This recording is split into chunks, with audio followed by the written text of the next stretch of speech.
ಮೊದಲನೇ ಮಹಾಯುದ್ಧದ ನಂತರ ಮೊದಲನೇ ಮಹಾಯುದ್ಧದ ಸಂದರ್ಭದಲ್ಲಿ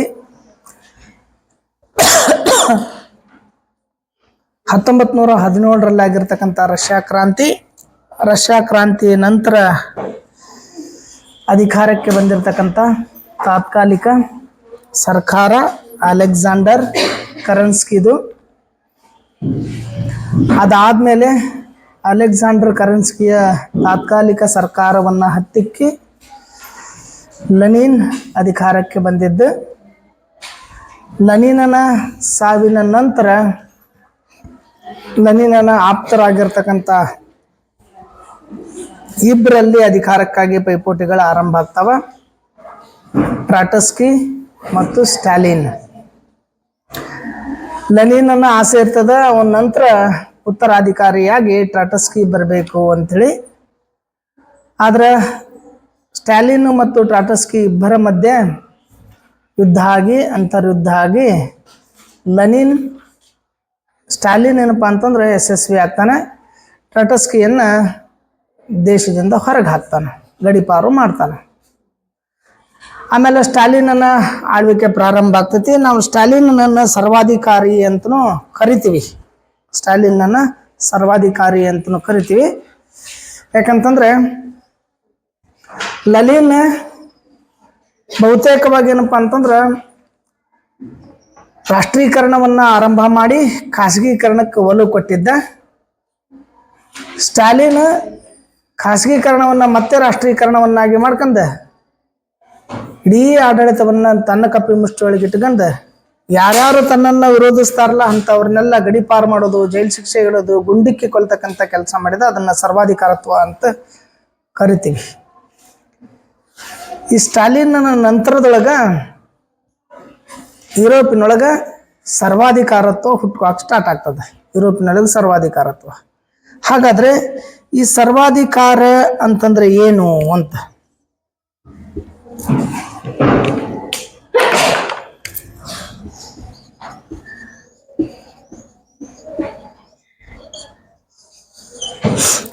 ಏನು ಸರ್ವಾಧಿಕಾರ ಅಂತಂದ್ರೆ ಏನು? ನಾವು ಬಹಳ ಜನ ಹೇಳ್ತಿರ್ತೀವಿ, ಏನು ಸರ್ವಾಧಿಕಾರತ್ವ ಮಾಡಕತ್ತೇನ, ಏನು ಸರ್ವಾಧಿಕಾರಿಯಾಗಿಯಲ್ಲ. ಹೋಗ್ಲಿ, ಬಹಳ ಜನ ಹೇಳುವಾಗ ಸರ್ವಾಧಿಕಾರ ಅನ್ನೋ ಸಂದರ್ಭದೊಳಗೆ ಹೋಲಿಸ್ತೀವಿ ಒಬ್ಬನ ಹೋಲಿಕೆ ಮಾಡ್ಕಂಡೆ. ಯಾರನ್ನ? ಹಿಟ್ಲರ್ ಆಗಿಯಲ್ಲ ಅಂತ. ಹಿಟ್ಲರ್ ಆಗಿ ಅಂತ ಹೋಲಿಸ್ತೀವಿ ನಾವು ಯಾರಿಗರಾಗನ. ಅವನದೇನ್ರಿ ಹಿಟ್ಲರ್ನ ಆಳ್ವಿಕೆ ಆಗೈತಿ ಅಂದ್ರೆ, ಹಿಟ್ಲರ್ನ ಆಳ್ವಿಕೆ ಆಗ್ಯದ ಅಂದ್ರೆ ಸರ್ವಾಧಿಕಾರತ್ವ ಆಗ್ಯದ ಅಂತ, ನಿರಂಕುಶ ಪ್ರಭುತ್ವ ಆಗ್ಯದ ಅಂತ, ತಂದ ನಡಿಬೇಕು ಅನ್ನೋದಂತ. ಅದಕ್ಕೆ ನಾವು ಸರ್ವಾಧಿಕಾರ ಅಂತಂದ್ರೆ ಒಂದು ರಾಜ್ಯದ್ದು ಅಥವಾ ಒಂದು ರಾಷ್ಟ್ರದ್ದು ಎಲ್ಲ ಅಧಿಕಾರ ಒಬ್ಬನ ಕೈಯೊಳಗನೆ ಇಟ್ಕೊಳ್ಬೇಕು ಅಂತ. ಒಂದು ರಾಜ್ಯದ್ದು ಅಥವಾ ಒಂದು ರಾಷ್ಟ್ರದ್ದು ಸಂಪೂರ್ಣವಾಗಿರ್ತಕ್ಕಂಥ ಅಧಿಕಾರ ಒಬ್ಬನ ಕೈಯೊಳಗೆ ಇಟ್ಕೊಳ್ಳೋದೆ ಸರ್ವಾಧಿಕಾರ ಅಂತ ಕರಿತೀವಿ. ಸರ್ವಾಧಿಕಾರ ಅಂದ್ರೆ ಯಾವುದಂದ್ರೆ, ಯಾವ ವ್ಯಕ್ತಿಯ ಆಡಳಿತದ ಸಂದರ್ಭದಲ್ಲಿ ಸರ್ಕಾರನೇ ಇರೋದಿಲ್ಲ ಮತ್ತು ಅದಕ್ಕೆ ನಿಯಮನೂ ಇರೋದಿಲ್ಲ. ನಿರ್ದಿಷ್ಟವಾದ ಸರ್ಕಾರನೂ ಅಲ್ಲ, ನಿರ್ದಿಷ್ಟವಾದ ನಿಯಮನೂ ಇರೋದಿಲ್ಲ. ಅದನ್ನು ನಾವು ಸರ್ವಾಧಿಕಾರತ್ವ ಅಂತ ಕರಿತೀವಿ. ಸರ್ವಾಧಿಕಾರತ್ವ ಅಂತಂದ್ರೆ ಆಳ್ವಿಕೆ ಮಾಡ್ತಕ್ಕಂಥ ವ್ಯಕ್ತಿ ತನಗೆ ಬೇಡವಾಗಿರ್ತಕ್ಕಂಥ ಕಾನೂನುಗಳನ್ನ ಜಾರಿಗೆ ಮಾಡೋದಿಲ್ಲ ಅಂತ. ತನಗೆ ಬೇಡವಾದ, ಜನರಿಗೆ ಬೇಕಾಗಿರ್ತೈತಿ ಬಟ್ ತನಗೆ ಬೇಡ ಆಗ್ತೈತಿ. ತನಗೆ ಬೇಡ ಅನ್ಸಿರ್ತಕ್ಕಂಥ ಕಾನೂನುಗಳನ್ನ ಜಾರಿಗೆ ಮಾಡದೇ ಇರುವಂತ ವ್ಯಕ್ತಿನ ನಾವು ಸರ್ವಾಧಿಕಾರತ್ವ ಅಂತ ಕರಿತೀವಿ. ಸರ್ವಾಧಿಕಾರತ್ವ ಅಂತಂದ್ರೆ ಏನು ಅಂತಂದ್ರೆ, ಆಡಳಿತಕ್ಕೆ ಬರೋಕ್ಕಿಂತ ಪೂರ್ವದಲ್ಲಿ ಮತ್ತು ತಾನು ಆಡಳಿತದಲ್ಲಿ ಇರುವಂತ ಸಂದರ್ಭದೊಳಗ ಹಿಂದಿನಿಂದ ಬಂದಿರತಕ್ಕಂಥ ಕಾನೂನುಗಳೇನಿದಾವಲ್ಲ, ಆ ಕಾನೂನುಗಳನ್ನ ತನಗೆ ಹೇಗೆ ಬೇಕೋ ಹಾಗೆ ಬದಲಿಸಿಕೊಂಡು ಹೋಗುವಂಗ ಸರ್ವಾಧಿಕಾರಿ ಅಂತ ಕರಿತೀವಿ. ತಮಗೆ ಹೆಂಗ್ ಬೇಕು ಕಾನೂನುಗಳನ್ನ ಹಂಗೆ ಬದಲಿಸ್ಕೊಂಡು ಹೋಗುವವನನ್ನ ಸರ್ವಾಧಿಕಾರತ್ವ ಅಂತ ಕರಿತೀವಿ. ಸರ್ವಾಧಿಕಾರತ್ವ ಯಾವಾಗ ಹುಟ್ಕೊಳ್ತೈತಿ ಅಂತಂದ್ರ, ಪ್ರಜಾಪ್ರಭುತ್ವ ದುರ್ಬಲ ಆದಾಗ ಸರ್ವಾಧಿಕಾರತ್ವ ಹುಟ್ಕೊಳ್ತೈತಿ. ಪ್ರಜಾಪ್ರಭುತ್ವ ತನ್ನ ವ್ಯವಸ್ಥೆಯನ್ನ, ತನ್ನ ಶಕ್ತಿಯನ್ನ ಕಳ್ಕೊಂಡಾಗ, ಪ್ರಜೆಗಳು ತಮ್ಮ ಶಕ್ತಿಯನ್ನ ಕಳ್ಕೊಂಡಾಗ, ತಮ್ಮ ಆಲೋಚನಾ ಶಕ್ತಿಯನ್ನ ಕಳ್ಕೊಂಡಾಗ, ತಮ್ಮ ವಿಚಾರವನ್ನ ಮಾಡುವಂತ ಶಕ್ತಿಯನ್ನ ಕಳ್ಕೊಂಡಾಗ, ಯಾವುದು ಒಳ್ಳೆಯದು ಯಾವುದು ಕೆಟ್ಟದ್ದು ಅನ್ನೋದನ್ನ ಪ್ರಜೆಗಳು ಅದರ ಯೋಚನೆ ಇಲ್ಲದೆ ಇರುವಂತ ಸಂದರ್ಭದೊಳಗ ಸರ್ವಾಧಿಕಾರತ್ವ ಅನ್ನೋದು ಹುಟ್ಟೈತಿ ಅಂತ. ಇದ್ರ ಜೊತೆ ಏನಪ್ಪಾ ಅಂತಂದ್ರ ಸರ್ವಾಧಿಕಾರ ಹುಟ್ಟಾಕ ಮುಖ್ಯವಾಗಿರ್ತಕ್ಕಂಥ ಕಾರಣನೇ ಜನರು ಅಂತ. ಸರ್ವಾಧಿಕಾರ ಹುಟ್ಟಾಕ ಮುಖ್ಯವಾಗಿ ಕಾರಣ ಜನರು. ಯಾಕಂದ್ರ ಎಷ್ಟೆಲ್ಲ ಸರ್ವಾಧಿಕಾರತ್ವಗಳು ಹುಟ್ಟ್ಯಾರ, ಎಷ್ಟೆಲ್ಲ ಸರ್ವಾಧಿಕಾರಿಗಳಾಗ್ಯಾರ, ಅವರೆಲ್ಲ ಸಂಪೂರ್ಣವಾಗಿ ಜನರ ಬೆಂಬಲವನ್ನ ಪಡ್ಕೊಂತಾರ. ಎಷ್ಟು? 50%ಗಿಂತ ಹೆಚ್ಚಿಗೆ, ಸರಿಸುಮಾರು 80% ಜನರ ಬೆಂಬಲವನ್ನು ಪಡ್ಕೊಂಡವ್ರದಾರ. ಜನರ ಬೆಂಬಲದಿಂದನೇ ಸರ್ವಾಧಿಕಾರಿ ಆಗ್ತಾರೆ. ಆ ಜನರ ಬೆಂಬಲದಿಂದ ಸರ್ವಾಧಿಕಾರಿ ಆಗ್ಬೇಕು ಅಂತಂದ್ರ ಜನರನ್ನ ಹೇಗೆ ತಲೆಗೂಡಿಸ್ತಾರಂತಂದ್ರ, ನಾವೆಲ್ಲ ನಾನು ದುಡಿಯೋದು ಅಥವಾ ನಾನು ಮಾಡೋದು ನನ್ನ ಸಲುವಾಗಿ ಅಲ್ಲ, ನನ್ನ ಸಲುವಾಗಿ ನಾನು ಏನು ಮಾಡೋದಿಲ್ಲ. ಯಾವ ವ್ಯಕ್ತಿ ತನ್ನ ಸಲುವಾಗಿ ಅಲ್ಲ ಅಂತ ಹೇಳ್ತಾನೋ, ಯಾವ ವ್ಯಕ್ತಿ ದೇಶದ ಸಲುವಾಗಿ ಮಾಡ್ತಾನೋ ಅಂತ ಹೇಳ್ತಾನೋ, ಎಲ್ಲನೂ ನಾ ದೇಶದ ಸಲುವಾಗಿ, ನನ್ನ ಸಲುವಾಗಿ ನಾನು ಏನು ಮಾಡ್ಕೊಳಂಗಿಲ್ಲ ಅಂತ ಯಾವ ವ್ಯಕ್ತಿ ಹೇಳ್ತಾನೋ ಆ ವ್ಯಕ್ತಿ ಸರ್ವಾಧಿಕಾರಿ ಆಗಿರ್ತಾನಂತ. ಯಾಕಂದ್ರೆ ಜನರನ್ನ ತನ್ನ ಕಡೆ ಸೆಳೆಸ್ಕೊಳ್ಳೋ ಸಲುವಾಗಿ, ಜನರನ್ನ ಮರಳು ಮಾಡೋದ್ರ ಸಲುವಾಗಿ, ಜನರನ್ನ ಆಕರ್ಷಿಸೋ ಸಲುವಾಗಿ, ಜನರ ಮನಸ್ಸನ್ನ ಮತ್ತು ಮಿದುಳನ್ನ ಕೇಂದ್ರೀಕರಿಸೋ ಸಲುವಾಗಿ ಜನರಿಗೆ ಏನ್ ಹೇಳ್ತಾನಂತಂದ್ರ, ನಂದನ್ನೋದೇನು ಇಲ್ಲ, ನನ್ನ ಸಲುವಾಗಿ ನಾನು ಏನೂ ಮಾಡೋದಿಲ್ಲ, ನನಗೇನು ಹೆಂಡ್ರು ಇಲ್ಲ, ನನಗೇನು ಮಕ್ಕಳು ಇಲ್ಲ, ನಾನು ಆಸ್ತಿ ಮಾಡೋದು ಇಲ್ಲ, ನಾನು ಯಾವುದಕ್ಕೂ ಅನವಶ್ಯಕವಾಗಿ ಖರ್ಚು ಮಾಡೋದಿಲ್ಲ, ಯಾರಿಗೂ ಖರ್ಚು ಮಾಡಕ್ಕೂ ಕೊಡೋದಿಲ್ಲ, ಮಾಡೋದೆಲ್ಲ ನಾನು ದೇಶದ ಅಭಿವೃದ್ಧಿಗಾಗಿ, ಜನರ ಅಭಿವೃದ್ಧಿಗಾಗಿ, ದೇಶದ ಕಲ್ಯಾಣಕ್ಕಾಗಿ, ದೇಶವನ್ನ ಉನ್ನತ ಮಟ್ಟಕ್ಕೆ ಬೆಳೆಸಬೇಕು ಅನ್ನೋದಕ್ಕೆ ಕಾರಣಕ್ಕಾಗಿ ನಾನು ಅಧಿಕಾರಕ್ಕೆ ಬರಬೇಕು, ನಾನು ಅಧಿಕಾರಕ್ಕೆ ಬಂದೀನಿ ಅನ್ನುವಂಥ ವ್ಯಕ್ತಿಗಳು ಯಾರು ಇರ್ತಾರೋ ಅವರು ಸರ್ವಾಧಿಕಾರಿಗಳು ಇರ್ತಾರ ಅಂತ. ಅದಕ್ಕೆ ನೋಡ್ರಿ, ನೀವು ಬಹಳ ಜನ ಟೀಕೆ ಮಾಡ್ತಕ್ಕಂಥ ಸಂದರ್ಭದೊಳಗ ನಮ್ಮ ದೇಶದ ಪ್ರಧಾನಿಯನ್ನ ಹಿಟ್ಲರ್ ಅಂತ ಹೋಲಿಸ್ತಾರ, ಹೌದಲ್ಲ? ಸಾಮಾನ್ಯವಾಗಿ ಹೋಲಿಸುವಾಗ ನಮ್ಮಲ್ಲಿ ಅಂದ್ರೆ ಏನ್ರಿ ಹಿಟ್ಲರ್ ಆಳ್ವಿಕೆ ಐತಿ, ಹಿಟ್ಲರ್ ಆಳ್ವಿಕೆ ಐತಿ ಅಂತ. ಯಾಕ ಅನ್ನೋದ್ರ ಕುರಿತು ವಿಮರ್ಶೆ ಮಾಡ್ಕೊಳ್ಬೇಕು, ಬೇರೆ ಅದು ವಿಮರ್ಶೆ ಬೇರೆ. ಅಂದ್ರೆ ಯಾವ ವ್ಯಕ್ತಿ ಸರ್ವಾಧಿಕಾರಿ ಆಗ್ತಾನೋ ಆ ಸರ್ವಾಧಿಕಾರಿ ಆಗಿರ್ತಕ್ಕಂಥ ವ್ಯಕ್ತಿಯ ಬಾಯಿ ಒಳಗ ಯಾವತ್ತು ತನಗಾಗಿ ಅನ್ನುವಂತ ಮಾತು ಯಾವತ್ತು ಬರೋದಿಲ್ಲ. ದೇಶಕ್ಕಾಗಿನೇ ನಾನು ಅದೀನಿ, ದೇಶಕ್ಕಾಗಿನೇ ಪ್ರಾಣ ಕೊಡ್ತೀನಿ, ದೇಶಕ್ಕಾಗಿನೇ ನಾನು ಇರೋದು, ದೇಶದ ಒಳಿತೆ ನಂದು ಇಂಪಾರ್ಟೆಂಟ್ ಅನ್ನೋ ಮಾತುಗಳನ್ನ ಜನರಿಗೆ ಹೇಳಿ ಹೇಳಿ ಜನರನ್ನ ಏನಪ್ಪಾ ಅಂದ್ರ ತನ್ನ ಕಡೆ ಸೆಳೆಸ್ಕೊಳ್ತಕ್ಕಂಥದ್ದು ಅಥವಾ ಜನರ ಬೆಂಬಲವನ್ನ ಪಡ್ಕೊಳ್ತಕ್ಕಂಥ ಕೆಲಸ ಮಾಡ್ತಾರಲ್ಲ ಅವರು ಸರ್ವಾಧಿಕಾರಿಗಳ ಆಗಿರ್ತಾರ. ಇಂದಿರಾ ಗಾಂಧಿ ಆಳ್ವಿಕೆ ಸಂದರ್ಭದಾಗೂ ಈ ಮಾತು ಬರ್ತಿದ್ದು, ಇಂದಿರಾ ಗಾಂಧಿ ಆಳ್ವಿಕೆ ಕಾಲದಾಗೂ ಈ ಮಾತುಗಳನ್ನ ಕೇಳ್ತಿದ್ದೀವಿ ನಾವು. ಹಾಗಾದ್ರೆ ಯುರೋಪಿನೊಳಗ ಸರ್ವಾಧಿಕಾರವನ್ನ ನಡೆಸ್ತಕ್ಕಂಥವ್ರು ಯಾರು? ಯುರೋಪಿನಲ್ಲಿ ಸರ್ವಾಧಿಕಾರ ನಡೆಸ್ತಕ್ಕಂಥವ್ರು ಯಾರು? ನಿಮ್ಮ ಸಿಲೆಬಸ್ ಇದ್ದವರು ಇಬ್ರು ಬಹಳ ಮುಖ್ಯವಾಗಿ, ಒಂದು ಇಟ್ಲಿದು, ಇನ್ನೊಂದು ಜರ್ಮನಿದು. ಇಟ್ಲಿ ಒಳಗ ಮುಸ್ಲೋನಿ ಸರ್ವಾಧಿಕಾರಿ ಆಗಿದ್ದ, ಇಟ್ಲಿ ಒಳಗ ಮುಸ್ಲೋನಿ ಸರ್ವಾಧಿಕಾರಿ ಆಗಿದ್ದ. ಜರ್ಮನಿ ಒಳಗ ಹಿಟ್ಲರ್ ಸರ್ವಾಧಿಕಾರಿ ಆಗಿದ್ದ. ರಷ್ಯಾದೊಳಗ ಸ್ಟಾಲಿನ್ ಸರ್ವಾಧಿಕಾರಿ ಆಗಿದ್ದ. ರಷ್ಯಾದೊಳಗ ಸ್ಟಾಲಿನ್ ಸರ್ವಾಧಿಕಾರಿ. ಇದಕ್ಕಿಂತ ಮುಂಚೆ ರಷ್ಯಾ ಏನಪ್ಪಾ ಅಂದ್ರೆ ಸ್ಟಾಲಿನ್, ಲೆನಿನ್ ನಂತರ ರಷ್ಯಾವನ್ನ ಸ್ಟಾಲಿನ್ ಆಳ್ವಿಕೆ ಮಾಡ್ತಾನಲ್ಲ ಆ ಸಂದರ್ಭದೊಳಗ ಅವ ಸರ್ವಾಧಿಕಾರಿ ಆಗಿದ್ದ. ಸ್ಪೇನ್ದೊಳಗ ಜನರಲ್ ಫ್ರಾಂಕೋ ಅನ್ನುವಂತ ಸರ್ವಾಧಿಕಾರಿ ಆಗಿದ್ದ. ಸ್ಪೇನ್ದೊಳಗ ಜನರಲ್ ಫ್ರಾಂಕೋ ಅನ್ನುವಂತ ಸರ್ವಾಧಿಕಾರಿ ಆಗಿದ್ದ. ಟರ್ಕಿದೊಳಗ ಅತಾತುರ್ಕ್ ಕೆಮಲ್ ಪಾಷಾ ಸರ್ವಾಧಿಕಾರಿ ಆಗಿದ್ದ. ಟರ್ಕಿದೊಳಗ ಅತಾತುರ್ಕ್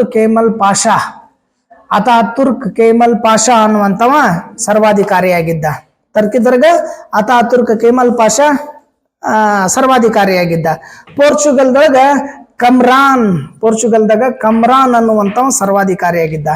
ಪೋಲೆಂಡ್ದೊಳಗ ಪಿಲ್ಲುದಸ್ಕಿ ಅನ್ನುವಂತವ ಸರ್ವಾಧಿಕಾರಿಯಾಗಿದ್ದ.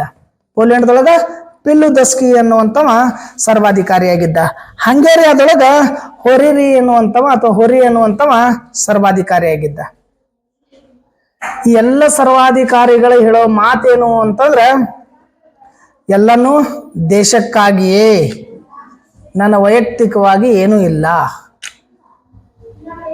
ಎಲ್ಲನೂ ದೇಶಕ್ಕಾಗಿ, ನನ್ನ ವೈಯಕ್ತಿಕವಾಗಿ ಏನೂ ಇಲ್ಲ ಅಂತ ಹೇಳ್ಕೊಂತ ಅಧಿಕಾರ ಎಲ್ಲವನ್ನ ತಮ್ಮ ಕಪಿ ಮುಷ್ಟೊಳಗಿಟ್ಟುಕಂತ ತಮಗೆ ಬೇಕಾಗಿರುವಂತ ಕಾನೂನುಗಳನ್ನ ಜಾರಿಗೆ ತಂದು ತಮಗೆ ಬೇಡ ಆಗಿರ್ತಕ್ಕಂಥ ಕಾನೂನುಗಳನ್ನ ತೆಗೆದುಹಾಕಿ ಹಿಂದಿರುವಂತ ಕಾನೂನುಗಳನ್ನ ತಮಗೆ ಹೇಗ್ ಬೇಕೋ ಹಂಗ ಬದಲಿಸಿಕೊಂಡವ್ರೆ ಈ ಸರ್ವಾಧಿಕಾರಿಗಳು ಅಂತ.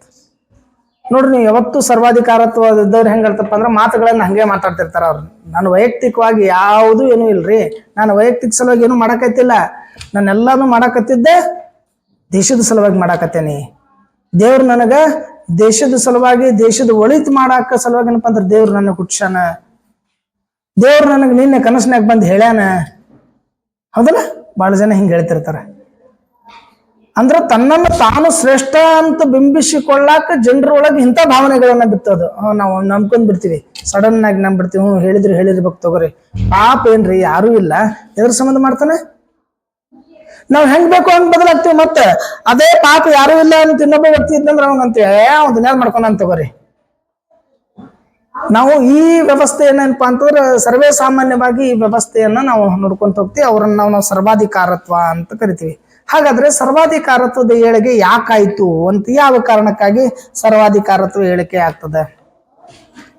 ಸರ್ವಾಧಿಕಾರತ್ವ ಬೆಳಿಬೇಕು ಅಂತಂದ್ರೆ ಯುರೋಪಿನೊಳಗ ಏನ್ ಕಾರಣ? ಸಾಮಾನ್ಯವಾಗಿ ಎಲ್ಲಿ ಸ್ವತಂತ್ರ ಕಳ್ಕೊಳಕ್ ಸ್ಟಾರ್ಟ್ ಆಗ್ತದೋ, ಎಲ್ಲಿ ಸ್ವತಂತ್ರ ಹರಣ ಆಗ್ತೈತೋ ಅಲ್ಲಿ ಸರ್ವಾಧಿಕಾರತ್ವ ಹುಟ್ಕೊಳ್ತೈತಿ. ಹಂಗಂದ್ರೆ ಯಾವ ಸ್ವತಂತ್ರ ಹರಣ? ಎಲ್ಲಿ ವ್ಯಕ್ತಿ ಸ್ವತಂತ್ರ ಹೋಗ್ತದೋ, ಎಲ್ಲಿ ಸಮಾಜದ ಸ್ವತಂತ್ರ ಹೋಗ್ತೈತೋ, ಎಲ್ಲಿ ದೇಶದ ಸ್ವತಂತ್ರ ಹೋಗ್ತೈತೋ, ಎಲ್ಲಿ ಹಕ್ಕುಗಳ ಸ್ವಾತಂತ್ರ್ಯಗಳು ಕಳ್ಕೊಳ್ತಾವೋ ಆ ಸಂದರ್ಭದೊಳಗ ಸರ್ವಾಧಿಕಾರತ್ವ ಹುಟ್ಟುಕೊಳ್ತೈತಿ.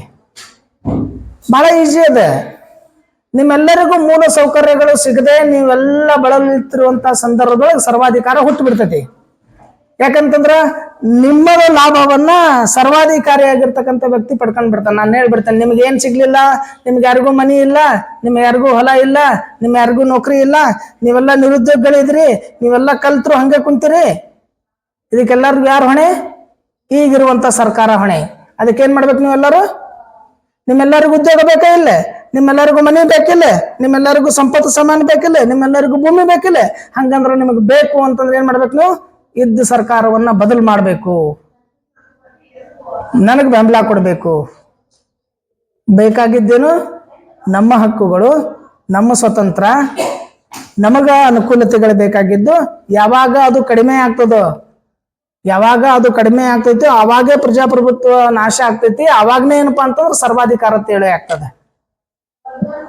ಬೇಕಿಲ್ಲ ನಿಮ್ಗೆಲ್ಲರಿಗೂ ರೊಕ್ಕ ಬೇಕಿಲ್ಲ? ಎಲ್ಲರಿಗೂ ಅಕೌಂಟ್ಸ್ನಾಗ ಬಂದವಿಲ್ಲ?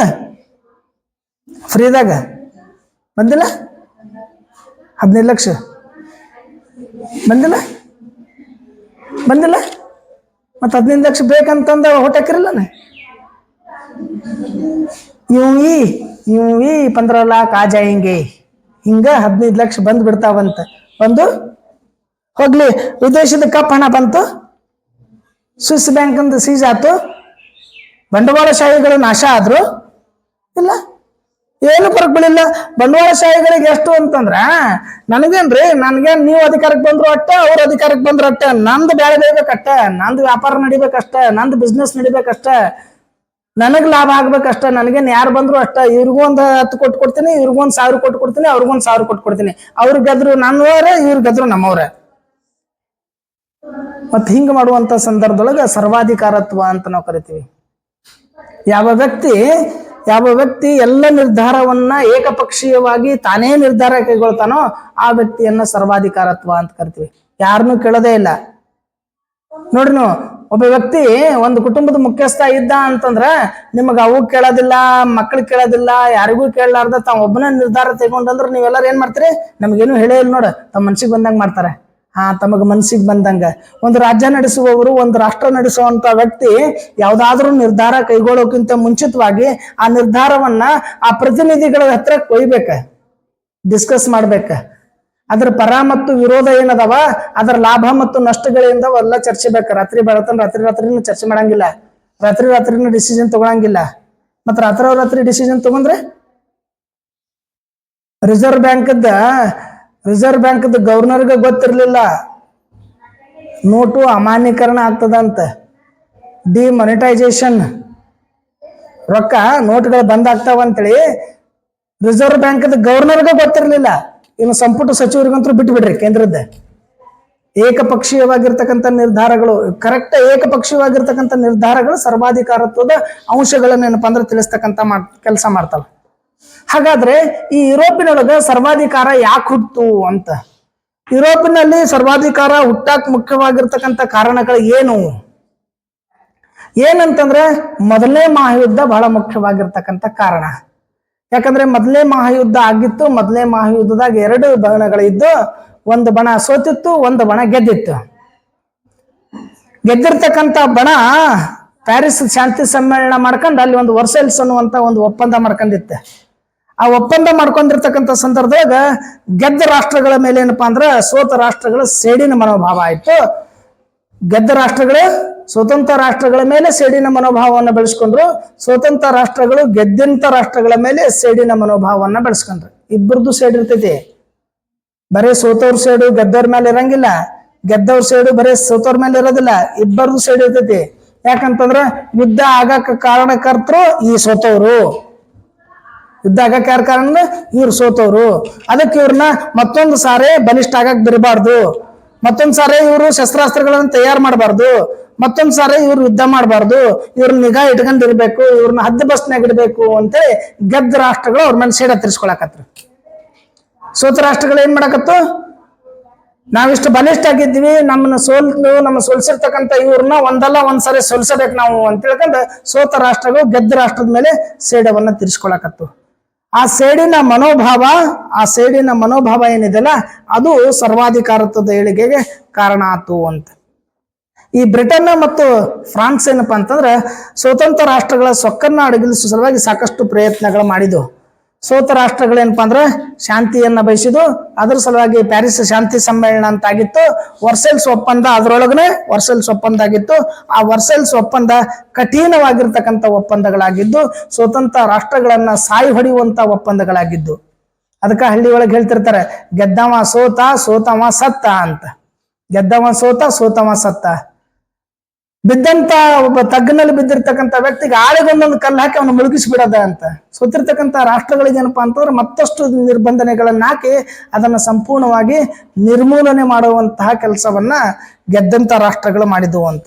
ಅವುಗಳನ್ನ ಅವಮಾನಿಸಿದವು. ಯಾರು? ಸ್ವತಂತ್ರ ರಾಷ್ಟ್ರಗಳನ್ನ. ಜರ್ಮನಿಯನ್ನ ಸಾಕಷ್ಟು ಅವಮಾನ ಮಾಡಿದವು. ಆ ಅವಮಾನ, ಅಸೂಹೆ ಈ ಸ್ವತಂತ್ರ ರಾಷ್ಟ್ರಗಳಲ್ಲಿ ಹೆಚ್ಚಿನ ವೈಷಮ್ಯವನ್ನ ಬೆಳೀತು. ಅವರು ಬಲಿಷ್ಠ ಆಗ್ಬೇಕು ಅಂತೇಳಿ ಬೇರೆ ಮಾರ್ಗವನ್ನ ಹಿಡಿದ್ರೆ ಸ್ವಾಭಾವಿಕವಾಗಿ ಆಗ್ತದೆ.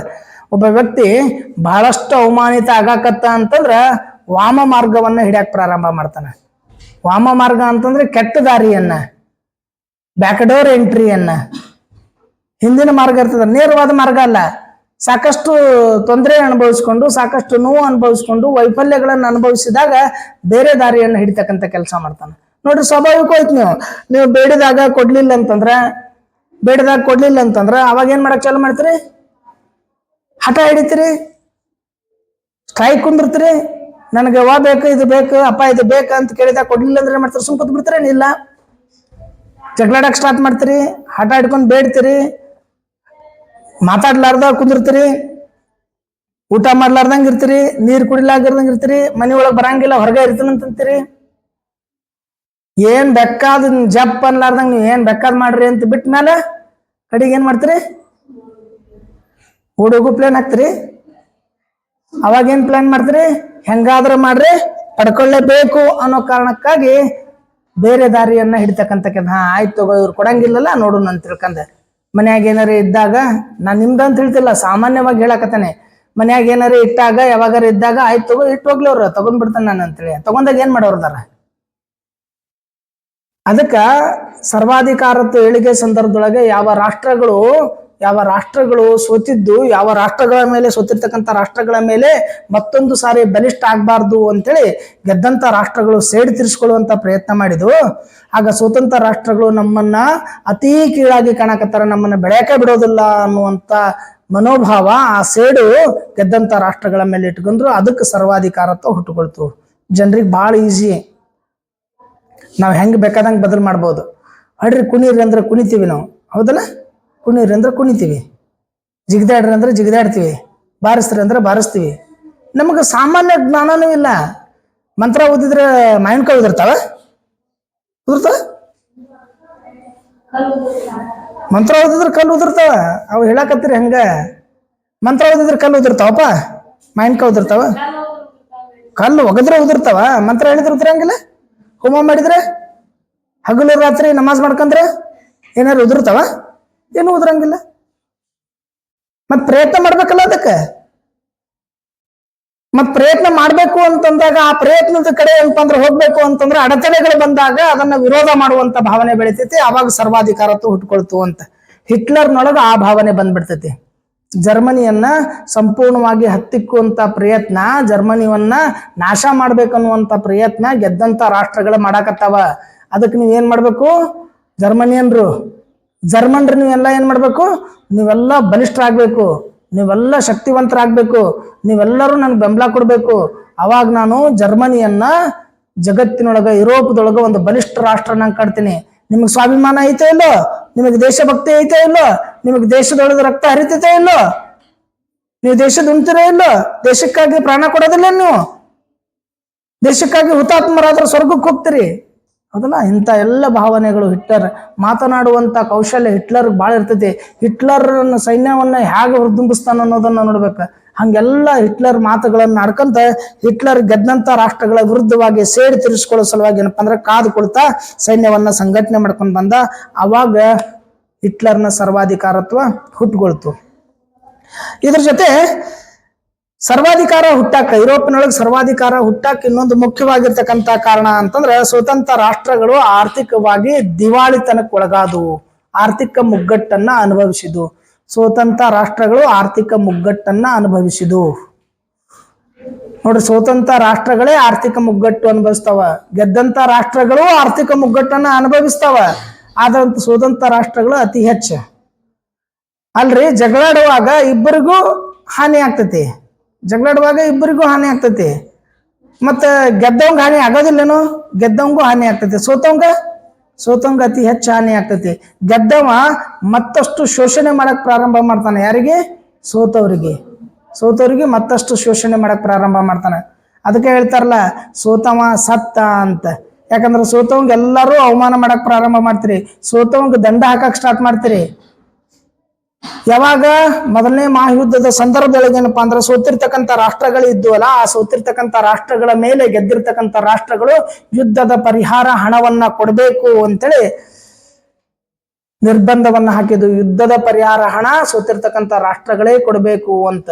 ಮೊದಲ ಸೋತಿದ್ರೆ, ಸೈನ್ಯ ಕಳ್ಕೊಂಡಿದ್ರೆ, ಸಂಪತ್ತು ಕಳ್ಕೊಂಡಿದ್ರೆ, ಭೂಮಿ ಕಳ್ಕೊಂಡಿದ್ರ, ರೋಗ ರುಜಿನಗಳು ಹಬ್ಕೊಂಡಿದ್ದು, ಅಂತ ಸಂದರ್ಭದೊಳಗ ಮತ್ತ ಯುದ್ಧದ ನಷ್ಟವನ್ನ ಭರಿಸಬೇಕು ಅಂತಂದಾಗ ಆಗ ಸ್ವತಂತ್ರ ರಾಷ್ಟ್ರಗಳು ಆರ್ಥಿಕ ದಿವಾಳಿತನಕ್ಕೆ ಒಳಗಾದು. ಕಲ್ತ್ರಿ, ಸಾಲ ಮಾಡಿ ಕಲ್ತ್ರಿ, ನಿಮ್ ಮನ್ಯಾಗ ಸಾಲ ಮಾಡಿ ಕಲಿಸ್ತಿರು, ಕಲ್ತ್ ಕುಂತ್ರಿ, ಅಪ್ಲಿಕೇಶನ್ ಹಾಕಿ ಸಾಕಾಯ್ತು, ಯಾವುದಕ್ಕೂ ನೌಕರಿ ಹತ್ಲಿಲ್ಲ, ಪ್ರೈವೇಟ್ನಾಗ 2,000 3,000 4,000 ಕೊಡ್ತಾರ ಅಂತೇಳಿ ಅದು ಹೋಗ್ಲಾರ್ದ ಹಂಗ ಬಿಟ್ರಿ. ಮನ್ಯಾಗ ಖುಷಿಯಾಗಿರ್ತಾರ. ಏನಂತಾರ ಮನ್ಯಾಗ? ನಿನ್ಗೆ ಇಷ್ಟೆಲ್ಲ ಸಾಲ ಮಾಡಿ ಕಲ್ಸಕ್ ಚಾಲೂ ಮಾಡಿದ್ವಿ, ನಿನ್ನೆಲ್ಲ ಕಲ್ಸಿದ್ವಿ, ಇಷ್ಟೆಲ್ಲ ಸಾಲ ಮಾಡಿದ್ವಿ, ಅದು ಮಾಡಿದ್ವಿ, ಇದು ಮಾಡಿದ್ವಿ, ನಿನಗೆ ₹1 ದುಡಿಯೋ ಯೋಗ್ಯತೆ ಇಲ್ಲ. ಹೆಣ್ಮಕ್ಳಿಗೆ ಭಾಳ ಕಡಿಮೆ, ಗಂಡ್ಮಕ್ಳಿಗೆ ಕಾಮನ್ ಆಗಿ ಬರ್ತಿರ್ತಾವ. ₹1 ದುಡಿಯೋ ಯೋಗ್ಯತೆ ಇಲ್ಲ. ದೊಡ್ಡದಿಟ್ಟು ಇಷ್ಟು ದೊಡ್ಡವಾಗಿ ನಾಳೆ ಮದುವೆ ಅದು ಮಾಡಿದ್ರೆ ಸಂಸಾರ ಹೆಂಗ್ ನಡ್ಸ್ಕೊಂಡ, ಹೆಂಡತಿ ಮಕ್ಳು ಹೆಂಗ್ ಸಾಕವನಿ, ಬಿಕ್ಕಿ ಬಿಡ್ತೇನೋ ಅಂತಿರ್ತಾರ. ಈ ಮಾತುಗಳನ್ನ ಕೇಳಿ ಖರ್ಚಿಗೆ ದುಡ್ಡು ಕೊಡ್ಲಾರ್ದೆ ಅವಾಗ ಏನಾಗ್ತದ? ಸಾಲ ಮಾಡಕ್ ಚಾಲು ಮಾಡ್ತೈತಿ. ಸಾಲ ಭಾರಿ ಹೆಚ್ಚಾದಾಗ ತುಡುಗ್ ಮಾಡಕ್ ಚಾಲು ಆಗ್ತೈತಿ. ತುಡುಗತಿ ಹೆಚ್ಚಾದಾಗ ಮತ್ತೆ ಬೇರೆ ಕೆಟ್ಟ ಕೆಲಸ ಕೇಳಕ್ ಚಾಲು ಆಗ್ತದ. ಯಾವಾಗ ಯುರೋಪಿನಲ್ಲಿ ಮೊದಲನೇ ಮಹಾಯುದ್ಧದಲ್ಲಿ ಸೋತಿರ್ತಕ್ಕಂಥ ರಾಷ್ಟ್ರಗಳಿದ್ದು, ಮೊದಲೇ ಸೋತಿದ್ದು, ಅವುಗಳ ಮೇಲೆ ಮತ್ತಷ್ಟು ಯುದ್ಧ ಪರಿಹಾರ ಹಣವನ್ನ ಕೊಡಬೇಕು ಅಂತಂದಾಗ ಅದು ಸಂಪೂರ್ಣವಾಗಿ ದಿವಾಳಿಗೆ ಬಂದು, ಜರ್ಮನಿಗೆ ಏನಪ್ಪಾ ಅಂತಂದ್ರ 6 ಬಿಲಿಯನ್ 600 ಮಿಲಿಯನ್ ಪೌಂಡ್ದಷ್ಟು, 6 ಬಿಲಿಯನ್ 600 ಮಿಲಿಯನ್ ಪೌಂಡ್ದಷ್ಟು ಯುದ್ಧ ಪರಿಹಾರ ಕೊಡಬೇಕು ಅಂತ ಜರ್ಮನಿಗೆ ಹೇಳಿದು ಗೆದ್ದಿರ್ತಕ್ಕಂಥ ರಾಷ್ಟ್ರಗಳು. ಎಲ್ಲ ಸೋತು ಕೋರ್ಟ್ ಅಡ್ಡಾಡಿ ಎಲ್ಲ ಕಳ್ಕೊಂಡ ಮೇಲೆ ಕೋರ್ಟ್ ಡಿಸಿಷನ್ ಮಾಡಿ, ನಿಮ್ದು ತಪ್ಪೈತಿ, ನೀವು ಇಷ್ಟು ರೊಕ್ಕ ಕೊಡ್ರಿ ಅಂತಂದಾಗ ಏನ್ ಮಾಡೋದು? ಬಹಳ ಜನ ನಾವು ಹಳ್ಳಿಯಾಗ ಹೇಳ್ತಿರ್ತೀವಿ, ಏನಂತಂದ್ರ ಸಣ್ಣ ಜಾಗ ಇರ್ತೈತಿ, ಎಲ್ಲ ಕೊಡ್ಸಿ ಮಲ್ಕೊಳ್ಳೋ ಅಷ್ಟು ಜಾಗ ಇರಂಗಿಲ್ಲ, ಅಷ್ಟು ಜಾಗದ ಸಲುವಾಗಿ ಕೋರ್ಟಿಗೆ ಹೋಗ್ತಾರ. ಆ ಜಾಗದ ಸಲುವಾಗಿ ಹೊಲ ಕಳ್ಕಂತಾರ, ಮನಿ ಕಳ್ಕಂತಾರ, ರೊಕ್ಕ ಕಳ್ಕಂತಾರ, ಬಂಗಾರ ಕಳ್ಕಂತಾರ, ಗೆಂತಿ ಕೊಳ್ಳಂದ್ ಮಾಂಗಲ್ಯನು ಮಾಡ್ತಾರ. ಲಾಸ್ಟಿಗೆ ಸೋಲ್ತಾರ. ಸೋತ್ ಮ್ಯಾಗ ವಾಪಸ್ ಏನಾಗ್ತೈತಿ ಅಂತಂದ್ರ ಕೋರ್ಟಿಗೆ ಹೋಗ್ತಾನ. ಮಾನ ನಷ್ಟ ಮೊಕದ್ದಮೆ, ನನಗೆ ಮರ್ಯಾದೆ ಇತ್ತು, ಇವ ಮಂದ್ಯಾಗ ಮರ್ಯಾದೆ ಕಳ್ದಾನ, ಅದಕ್ಕೆ ನನಗೊಂದಿಷ್ಟು ಪರಿಹಾರ ಕೊಡ್ರಿ ಅಂತೇಳಿ ಕೋರ್ಟಿಗೆ ಹೋಗ್ತಾನ. ಅವಾಗ ಏನಾಗ್ತದ? ಕೋರ್ಟ್ ಅವನ ಮಾನಕ್ಕೆ ಇಷ್ಟು ರೊಕ್ಕ ಅಂತ ನಿಗದಿ ಮಾಡ್ತೈತಿ. ಮೊದಲೇ ಎಲ್ಲ ಕಳ್ಕಂದಾನ, ಮನಿ ಕಳ್ಕಂದಾನ, ಹೊಲ ಕಳ್ಕಂದಾನ, ರೊಕ್ಕ ಕಳ್ಕಂದಾನ, ಬಂಗಾರ ಕಳ್ಕಂದಾನ, ಎಲ್ಲ ಕಳ್ತು ಸೋತ್ ದಿವಾಳಿ ಆಗ್ಬಿಟ್ಟಾನ. ಇನ್ನು ಮತ್ತೆ ಅವ್ನ್ ಪರಿಹಾರ ಕೊಡ್ಬೇಕಂದ್ರೆ ಏನ್ ಮಾಡ್ಬೇಕ? ಮತ್ ಪರಿಹಾರ ಕೊಡ್ಬೇಕಂದ್ರೆ ಏನಾಗ್ತೈತಿ? ಮಗ ಪರಿಹಾರ ಕೇಳಾಕ್ತಂತ ತಡಿ ಇವನ್ ಕೊಂದ ಬಿಡ್ಬೇಕಂತ ಅನಿಸ್ತೈತಿ. ಹೌದಲ್ಲ? ಸ್ವಾಭಾವಿಕವಾಗಿ ಮರ್ಡರ್ ಮಾಡೋ ಹಂತಕ್ಕೆ ಬಂದ್ಬಿಡ್ತದೆ. ಅವಾಗ ಜರ್ಮನಿಗೆ ಏನಪ್ಪಾ ಅಂತಂದ್ರ ಮೊದಲ ಸೋತಿತ್ತು, ಸಾಕಷ್ಟು ಆರ್ಥಿಕ ಮುಗ್ಗಟ್ಟು ಅನುಭವಿಸಿತ್ತು. ಅಂತ ಸಂದರ್ಭದೊಳಗೆ ಏನಪ್ಪಾ ಅಂತಂದ್ರ ಜರ್ಮನಿಗೆ ಏನಪ್ಪಾ ಅಂತಂದ್ರ ಯುದ್ಧ ಪರಿಹಾರ ದ್ರವ್ಯವನ್ನ ಕೊಡಬೇಕು ಅಂತ ಏನ್ ಹಾಕಿದ್ರಲ್ಲ, ರಿಸ್ಟ್ರಿಕ್ಷನ್ ಹಾಕಿದ್ರು, ನಿರ್ಬಂಧ ಹಾಕಿದ್ರಲ್ಲ, ಅದರಿಂದ ಜರ್ಮನಿ ಏನಪ್ಪಾ ಅಂದ್ರ ಬಹಳಷ್ಟು ರೋಷ ಹೋಯ್ತು. ಜರ್ಮನಿಯಲ್ಲಿ ದ್ವೇಷ ಭಾವನೆ ಬೆಳಕ್ ಸ್ಟಾರ್ಟ್ ಆಯ್ತು. ಹಂಗಂದ್ರೆ ಸೈನಿಕರಷ್ಟ ಕೂಡಿದ್ರೆ ಏನಾಗೋದಿಲ್ಲ, ಜರ್ಮನಿಯ ಪ್ರತಿಯೊಬ್ಬ ಜರ್ಮನ್ ಏನದಲ್ಲ ಅವೆಲ್ಲಾನು ನಿರ್ಧಾರ ಮಾಡ್ಬೇಕು, ನಾವು ಜರ್ಮನ್ ಅನ್ನ ಬೆಳೆಸ್ಬೇಕು ಅಂತ. ಹಂಗ ದೇಶ ಬೆಳೆಸೋದ್ರೊಳಗ ಪ್ರತಿಯೊಬ್ಬ ದೇಶವಾಸಿ ನಿರ್ಧಾರ ಮಾಡಿದ್ರೆ ಸಾಕು, ಬಹಳ ದೊಡ್ಡ ಮಟ್ಟಕ್ಕೆ ದೇಶ ಬೆಳಿತೈತಿ. ನಮ್ಮಲ್ಲಿ ಹೆಂಗ್ ನಿರ್ಧಾರ ಮಾಡೋದಿಲ್ಲ. ಇದ್ರ ಜೊತೆ ಏನಪ್ಪಾ ಅಂತಂದ್ರ ಜರ್ಮನಿ ಸೈನ್ಯ ಸಂಪೂರ್ಣವಾಗಿ ನಾಶ ಆಗ್ಬಿಟ್ಟಿರ್ತೈತಿ. ಜರ್ಮನಿ ಸೈನ್ಯ ಸಂಪೂರ್ಣವಾಗಿ ನಾಶ ಆಗಿರ್ತೈತಿ. ವರ್ಷಲ್ಸ್ ಒಪ್ಪಂದದೊಳಗೆ ಏನ್ ಮಾಡ್ತಾರ ಅಂತಂದ್ರೆ ಜರ್ಮನಿಗೆ 30,000 ಸೈನ್ಯ ಮಾತ್ರ ಇರಬೇಕು ಅಂತ ನಿಗದಿ ಮಾಡಿಬಿಟ್ಟಿರ್ತಾರೆ. 30,000 ಸೈನ್ಯ ಇರ್ಬೇಕು. ಒಂದು ದೊಡ್ಡ ದೇಶಕ್ಕೆ 30,000 ಸೈನ್ಯ ಬಹಳ ಏನಲ್ಲ ಅಂತ. ಮಿತ್ರ ರಾಷ್ಟ್ರಗಳೆಲ್ಲ ಕುಡ್ಕೊಂಡು ಉಳಿದಂತ ಏನಪ್ಪಾ ಅಂತಂದ್ರೆ ಉಳಿದಿದ್ದ ಆರ್ಥಿಕ ಸ್ಥಿತಿಯನ್ನ ಅವ್ರ ಮೇಲೆ, ಜರ್ಮನಿ ಮೇಲೆ ನಿರ್ಬಂಧ ಹಾಕಿ ಆರ್ಥಿಕ ಸ್ಥಿತಿ ಏನಪ್ಪಾ ಅಂದ್ರೆ ಹದಗೆಡಿಸ್ತಕ್ಕ ಚಲೋ ಮಾಡ್ತಾರೆ ಮಿತ್ರ ರಾಷ್ಟ್ರಗಳು. ಸುತ್ತಮುತ್ತಲು ಇರ್ತಾರಲ್ಲ, ಆಕೆ ಹಂಗ ನೋಡ್, ಆಕೆ ಹಂಗ ನೋಡ್, ಅವ್ರ ಮನೆಗೆ ಹಿಂಗ್ ನೋಡಿ, ಇವ್ರ ಮನೆ ನೋಡ್ ಅಂತೇಳಿ ಮನೆ ತೋರಿಸಿ ಅವರ ಮಾನಸಿಕ ಸ್ಥೈರ್ಯವನ್ನ ಕುಗ್ಗಿಸೋದು ಅಂತ. ಹೇಗೆ ನೋಡಿ ಯುದ್ಧ ಮಾಡಿದವ್ರು ಅವ್ರೇ ನೋಡಿ, ಅವ್ರ ಮಾನಸಿಕ ಸ್ಥೈರ್ಯವನ್ನ ಕುಗ್ಗಿಸ್ತಕ್ಕಂಥ ಕೆಲಸ ಮಾಡ್ತಾರೆ. ಅವ್ರ ಆರ್ಥಿಕ ಸ್ಥಿತಿ ಹದಗೆಡ್ತದೆ. ಬರೇ ಜರ್ಮನಿದಷ್ಟೇ ಅಲ್ಲ, ಬರೇ ಇಟ್ಲಿದಷ್ಟೇ ಅಲ್ಲ, ಯುರೋಪಿನಲ್ಲಿ ಬಹುತೇಕವಾಗಿ ಏನಪ್ಪಾ ಅಂತಂದ್ರೆ ಆ ಸಂದರ್ಭದೊಳಗ ಮೊದಲನೇ ಮಹಾಯುದ್ಧ ಸಂಭವಿಸಿದ್ರಿಂದ ಆರ್ಥಿಕ ದುಸ್ಥಿತಿ ಸಂಭವಿಸಿರ್ತೈತಿ. ಅದು ಇಟಲಿ ಮೇಲೇನೂ ಪ್ರಭಾವ ಬೀರಿರ್ತೈತಿ. ಯಾವಾಗ ಆರ್ಥಿಕ ದುಸ್ಥಿತಿ ಬರ್ತೈತೋ ಅವಾಗ ಸಮಸ್ಯೆಗಳು ಹುಟ್ಕೊಳಕ್ ಪ್ರಾರಂಭ ಆಗ್ತೈತಿ. ದುಡ್ಡು ಇರ್ಲಿಲ್ಲ ಅಂತಂದ್ರೆ ಆಹಾರದ ಅಭಾವ ಆಗ್ತೈತಿ. ದುಡ್ಡು ಇರ್ಲಿಲ್ಲ ಅಂದ್ರೆ ನಿರುದ್ಯೋಗ ಸಮಸ್ಯೆಗಳು ಹುಟ್ಟುಕೊಳ್ತಾವ. ದುಡ್ಡು ಇಲ್ಲದೆ ಇರೋದ್ರಿಂದ ಎಲ್ಲ ಸಮಸ್ಯೆಗಳು ಹುಟ್ಟುಕೊಳ್ತಾವ. ಬಹಳ ಜನರಿಗೆ ಆರಾಮ್ ತಪ್ಪೋದು ಯಾವಾಗ? ದುಡ್ಡು ಇರ್ಲಿಲ್ಲ ಅಂದ್ರೆ. ಬಹಳ ಜನರಿಗೆ ಆರಾಮ್ ತಪ್ಪೋದು ಅವಾಗ ದುಡ್ಡು ಇರ್ಲಿಲ್ಲ ಅಂದ್ರೆ. ಯಾಕೆ ಮುಖ ಸಣ್ಣ ಮಾಡಿವ? ನಾನು ಏನಿಲ್ಲ ತಗರ್ ಸರ್, ಯಾಕಂದ್ರೆ ದಿನ ಹೊರಗ ನಾಷ್ಟ ಮಾಡ್ತಿದ್ದೆ, ಇವತ್ತು ನಾಷ್ಟ ಮಾಡಿಲ್ಲ, ಯಾಕಂದ್ರೆ ರೊಕ್ಕಿಲ್ಲ. ಸ್ವಾಭಾವಿಕವಾಗ್ಯದ. ದುಡ್ಡಿಲ್ಲ ಅಂತಂದಾಗ ಬಹಳಷ್ಟು ಜನ ಗಂಡ್ಮಕ್ಳದು ಏನಪ್ಪಾ ಅಂದ್ರ ಮುಖ ನೋಡ್ಕೊಂಡ್ಮೇಲೆ ಯಾಕಂತಂದ್ರ ದುಡ್ಡಿಲ್ಲ ಅಂತ, ಕಿಶೆದಾಗ ಪರ್ಸ್ನ್ಯಾಗ ದುಡ್ಡಿಲ್ಲ ಅನ್ನೋ ಕಾರಣಕ್ಕಾಗಿ. ಅದಕ್ಕೆ ದುಡ್ಡು ಬಹಳಷ್ಟು ಪರಿಹಾರವನ್ನ ಕೊಡ್ತೈತಿ. ದುಡ್ಡಿಲ್ಲದೆ ಹೋದ್ರೆ ಆರ್ಥಿಕ ಮುಗ್ಗಟ್ಟು ಸಂಸ್ಥೈತಿ. ದುಡ್ಡಿಲ್ಲದೆ ಹೋದ್ರೆ ಮಾನಸಿಕ ಸ್ಥೈರ್ಯ ಕಳ್ಕೊಂತೈತಿ. ದುಡ್ಡಿಲ್ಲದೆ ಹೋದ್ರೆ ದೈಹಿಕ ಶಕ್ತಿ ಕಳ್ಕೊಂತೈತಿ. ದುಡ್ಡಿಲ್ಲದೆ ಹೋದ್ರೆ ಇಡೀ ದೇಶದ ಬೆನ್ನೆಲುಬು ಮುರಿದು ಹೋದಂಗ ಆಗ್ತೈತಿ. ಅದಕ್ಕೆ ಎಕನಾಮಿಕಲ್ ಆಗಿ ಯಾವ್ದು ಸ್ಟ್ರಾಂಗ್ ಕಂಟ್ರಿ ಇರ್ತೈತೋ ಅದು ಉಳಿದು ಎಲ್ಲದ್ರಾಗೂ ಸ್ಟ್ರಾಂಗ್ ಆಗಿರ್ತೈತಿ ಅಂತ. ಬರೇ ಎಕನಾಮಿಕ್ ಆಗಿ ಇರ್ಬೇಕಂತಲ್ಲ, ಅದ್ರ ಜೊತೆ ಬೌದ್ಧಿಕವಾಗಿಯೂ ಇರಬೇಕು, ಅದ್ರ ಜೊತೆ ಸೈನಿಕವಾಗಿಯೂ ಇರಬೇಕು, ಅದ್ರ ಜೊತೆ ಶೈಕ್ಷಣಿಕವಾಗಿಯೂ ಇರ್ಬೇಕು. ಆ ಎಲ್ಲ ಕಾರಣಗಳಿಂದ ಏನಪ್ಪಾ ಅಂದ್ರ ಸರ್ವಾಧಿಕಾರತ್ವ ಹುಟ್ಟುಕೊಳ್ತೈತಿ. ಇದ್ರ ಜೊತೆ ಇನ್ನೊಂದು ಸರ್ವಾಧಿಕಾರತ್ವ ಹುಟ್ಟಕ್ ಕಾರಣ ಅಂತಂದ್ರ ಪ್ರಜಾಪ್ರಭುತ್ವ ಸರ್ಕಾರಗಳು ಸಂಪೂರ್ಣವಾಗಿ ನಾಶ ಆಗ್ತಾವ. ಪ್ರಜಾಪ್ರಭುತ್ವ ಸರ್ಕಾರಗಳು ನಾಶ ಆಗೋದ್ರಿಂದ ಏನಪ್ಪಾ ಅಂದ್ರ ಆರ್ಥಿಕ ಬಿಕ್ಕಟ್ಟುಗಳು ಬರ್ತಾವ. ಪ್ರಜಾಪ್ರಭುತ್ವ ಸರ್ಕಾರಗಳು ನಾಶ ಆಗೋದ್ರಿಂದ ಆರ್ಥಿಕ ಬಿಕ್ಕಟ್ಟುಗಳು ಬರ್ತಾವ. ಇಲ್ಲಂದ್ರ ಆರ್ಥಿಕ ಬಿಕ್ಕಟ್ಟು ಬರೋದಿಲ್ಲ. ಯಾಕಂದ್ರೆ ಪ್ರಜೆಗಳ ಹಕ್ಕಿನಿಂದ ಕೇಳ್ತಿದ್ರೆ, ಪ್ರಜಾಪ್ರಭುತ್ವ ಇದ್ದಾಗ ಪ್ರಜೆಗಳಿಂದ, ಪ್ರಜೆಗಳಿಗಾಗಿ, ಪ್ರಜೆಗಳಿಗೋಸ್ಕರ ಅನ್ನೋದಿತ್ತು ಅಂತಂದ್ರ ಪ್ರಜೆಗಳು ಕೇಳ್ತಾರೆ, ನಾವು ಕಲ್ತ್ ಕೂತೀವ್ರಿ, ನಮ್ಗೆ ಉದ್ಯೋಗ ಕೊಡ್ರಿ ಅಂತ. ಯಾಕಷ್ಟು ಟೀಚಿಂಗ್ ಪೋಸ್ಟ್ಗಳು ತುಂಬ್ಕೊಳಕತ್ತಿಲ್ಲ? ಯಾಕಷ್ಟು ನಾನ್ ಟೀಚಿಂಗ್ ಪೋಸ್ಟ್ಗಳು ತುಂಬ್ಕೊಳಕತ್ತಿಲ್ಲ? ಯಾಕ ಆ ಇಲಾಖೆದೊಳಗೆ ಇಷ್ಟು ಹುದ್ದೆಗಳದಾವ, ಅದನ್ನ ಯಾಕೆ ತುಂಬ್ಕೊಳಕತ್ತಿಲ್ಲ ಅಂತೇಳಿ ಜನ ಕೇಳಕ್ ಚಾಲು ಮಾಡ್ತಾರೆ. ಯಾವಾಗ? ಪ್ರಜಾಪ್ರಭುತ್ವ ಇದ್ದಾಗ, ಸರ್ಕಾರ ನಮ್ದು ಅಂತ ಪ್ರಜೆಗಳು ತಿಳ್ಕೊಂಡಾಗ, ಅದು ನಮಗಾಗಿ ಅಂತ ತಿಳ್ಕೊಂಡಾಗ, ಅದು ಕೇಳುವ ಹಕ್ಕು ನಮ್ದು ಅಂತ ತಿಳ್ಕೊಂಡಾಗ ಜನರು ಅದನ್ನ ಕೇಳಕ್ ಚಾಲು ಮಾಡ್ತಾರೆ. ಇದು ಯಾಕೆ ಇಷ್ಟು ಬೆಲೆ ಹೆಚ್ಚಾತು ಅಂತ ಕೇಳಕ್ ಚಾಲು ಮಾಡ್ತಾರೆ. ಯಾವಾಗ ಜನರು ಪ್ರಜಾಪ್ರಭುತ್ವವನ್ನ ಕಳ್ಕೊಂಡ್ ಬಿಡ್ತಾರೋ, ತಮ್ಮ ಹಕ್ಕುಗಳನ್ನ ಕಳ್ಕೊಳ್ತಾರೋ, ಅವಾಗ ಏನ್ ಮಾಡ್ಬಿಡ್ತಾರಪ್ಪ ಅಂದ್ರೆ ಇದನ್ನ ಯಾವ್ದು ಕೇಳೋದಿಲ್ಲ. ಬೆಲೆ ಏರಿಕೆ ಯಾಕೆ ಆಗಕತ್ತು, ಡೀಸೆಲ್ ಯಾಕೆ ಹೆಚ್ಚಾತು, ಪೆಟ್ರೋಲ್ ಯಾಕೆ ಹೆಚ್ಚಾತು, ತಿನ್ನು ಎಣ್ಣೆ ಹೆಚ್ಚಾಕತ್ತು, ಆಹಾರ ಪದಾರ್ಥಗಳ ಬೆಲೆಗಳು ಯಾಕೆ ಹೆಚ್ಚಾಕತ್ತು, ಬಸ್ಗಳಿಗೆ ಬಸ್ ಚಾರ್ಜ್ ಯಾಕೆ ಹೆಚ್ಚಾಯ್ತು, ರೈಲ್ವೆ ಪ್ಲಾಟ್ಫಾರ್ಮ್ ಟಿಕೆಟ್ ಯಾಕೆ ಹೆಚ್ಚಾಯ್ತು, ಮೊಬೈಲ್ ಕರೆನ್ಸಿ ಹೆಚ್ಚಾಕಾತು, ಲೈಫ್ ಟೈಮ್ ಇದ್ದಿದ್ದು ಮಂತ್ಗೆ ಯಾಕೆ ಬಂತು, ಶಿಕ್ಷಣದೊಳಗೆ ಫೀ ಅಷ್ಟಕ್ಕೆ ಹೆಚ್ಚಾತು, ಪುಸ್ತಕಗಳ ಬೆಲೆ ಹೆಚ್ಚಾತು, ಯಾಕೆ ಶಿಕ್ಷಕರನ್ನ ತುಂಬ್ಕೊಳಕತ್ತಿಲ್ಲ, ಯಾಕೆ ಪೊಲೀಸ್ ಇಲಾಖೆಗಳಲ್ಲಿ ಕೆಲಸಗಳನ್ನು ತುಂಬ್ಕೊಳಕತ್ತಿಲ್ಲ, ಯಾಕೆ ಬೇರೆ ಬೇರೆ ಇಲಾಖೆಯಲ್ಲಿ ಒಟ್ಟು ರಾಜ್ಯದಲ್ಲಿ ದೇಶದಲ್ಲಿ ಇರ್ತಕ್ಕಂಥ ಎಷ್ಟು ಖಾಲಿ ಹುದ್ದೆಗಳದ ಅವನ್ನೆಲ್ಲ ಯಾಕೆ ತುಂಬ್ಕೊಳಕತ್ತಿಲ್ಲ ಅಂತ ಜನರು ಕೇಳ್ತಾರೆ. ಯಾವಾಗ ಪ್ರಜಾಪ್ರಭುತ್ವ ಇದ್ದಾಗ, ಪ್ರಜಾಪ್ರಭುತ್ವ ಅಂದ್ರೆ ನಮ್ಮದು ಅಂತೇಳಿ ಪ್ರಜೆಗಳು ಸರ್ಕಾರ ತಿಳ್ಕೊಂಡಾಗ, ಕೇಳೋದು ನಮ್ಮ ಹಕ್ಕು ಅಂತ ತಿಳ್ಕೊಂಡಾಗ ಮಾತ್ರ ಪ್ರಜಾಪ್ರಭುತ್ವ ಇರ್ತೈತಿ. ಹಂಗಂದ್ರೆ ನೀವು ಕೇಳಾಕತ್ತೀರೇನು? ಇಲ್ಲ. ಯಾವಾಗ ನಾವು ಕೇಳೋದನ್ನ ಬಿಡ್ತೇವೋ ಆವಾಗ ಪ್ರಜಾಪ್ರಭುತ್ವ ನಾಶ ಆಗ್ಬಿಡ್ತೈತಿ. ಅವಾಗ ಸರ್ವಾಧಿಕಾರತ್ವ ಹುಟ್ಟಕ್ಕೆ ಪ್ರಾರಂಭ ಆಗ್ತೈತಿ. ಅದೇ ಸ್ಥಿತಿ ಏನಪ್ಪಾ ಅಂತಂದ್ರ ಯುರೋಪಿನಲ್ಲಿ ಬಂತು. ಯಾವ ಸ್ಥಿತಿ ಅಂತಂದ್ರ ಪ್ರಜೆಗಳು ತಮ್ಮ ಹಕ್ಕುಗಳಿಗಾಗಿ ಯಾವುದನ್ನು ಕೇಳೋದ್ ಬಿಟ್ಬಿಟ್ರು, ಎಲ್ಲಾನು ಕೇಳೋದ್ ಬಿಟ್ಬಿಟ್ರು. ನಾವು ಬರೇ ರೀಲ್ಸ್ನೊಳಗನ ಇಟ್ಕೊಂಡು ಕುಂತ್ ಬಿಟ್ಟಿವಿ, ರೀಲ್ಸ್ ನೋಡ್ಕೊಂಡು ನಕ್ಕೊಂಡ್ ಕುಂತ್ ಬಿಟ್ಟಿವಿ, ಟೈಮ್ ಪಾಸ್ ಆಗಾಗ್ಬಿಟ್ಟು. ಕೆಲಸದ ಅವಶ್ಯಕತೆ ಏನೈತಿ? ಯಾರೇ ಉದ್ಯೋಗ ಬೇಕಂತ ಕೇಳಕತ್ತಾರ? ದುಡ್ಕೊಂತೇನ್ರಿ ಉದ್ಯೋಗನಕ, ಏನಾರ ಉದ್ಯೋಗ ಮಾಡ್ಕೊಳ್ರಿ, ಅದ್ರಾಗ ಏನೈತಿ? ನಾನು ಒಬ್ಬ ವ್ಯಕ್ತಿನ ಹೇಳ್ತೇನೆ. ಒಬ್ಬ ವ್ಯಕ್ತಿ MLA ಆದ ಒಂದ್ ಕಡೆ, ಒಂದು ಕ್ಷೇತ್ರದಾಗ ಎಲ್ಲೋ ಒಂದು ಕಡೆದಿಂದ ಬಂದ.